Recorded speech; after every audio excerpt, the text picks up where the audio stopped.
and other people are bumper stickers. So she got out onto the road. She was out there for a while. She come up to a red light. She stopped the red light, and she started talking to her granddaughter, and she didn't really realize that the light had turned green. So she was sitting there with the green light. All of a sudden, people started beeping the horn at her.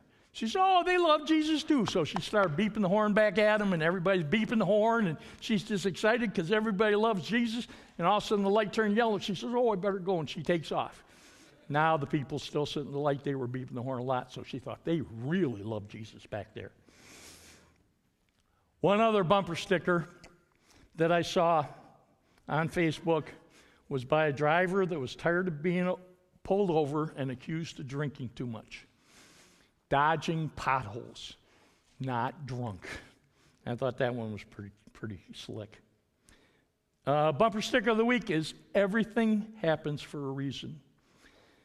This is one of the really common lines that gets told over and over by well-meaning people. Everything happens for a reason. Usually this is the response offered to people who have gone through or are going through very difficult times.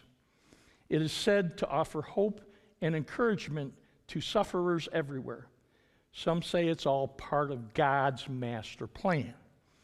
Usually they're saying this to give some comfort to someone who has either lost someone close or is going through a particularly hard time.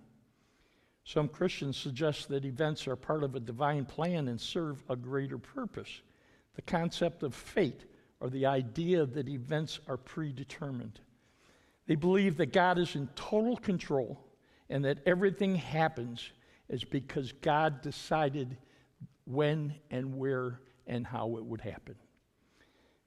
Many people call this predestination.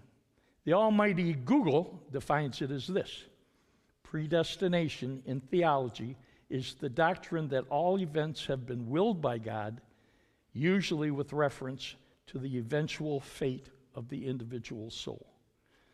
But if this is the case and everything is already determined, then what is the point of us making an effort? If God already determined that the Tigers are going to lose, now granted they've been losing a lot, but that doesn't mean it's predetermined. If they're going to lose, what's the point of the Tigers going to practice?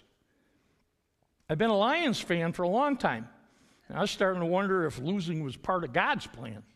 But after last season, they seem to come around, so I'm starting to realize that maybe it's not. I see that there's still hope. If God has already decided who gets sick and who stays well, or who lives and who doesn't, why bother going to the doctor?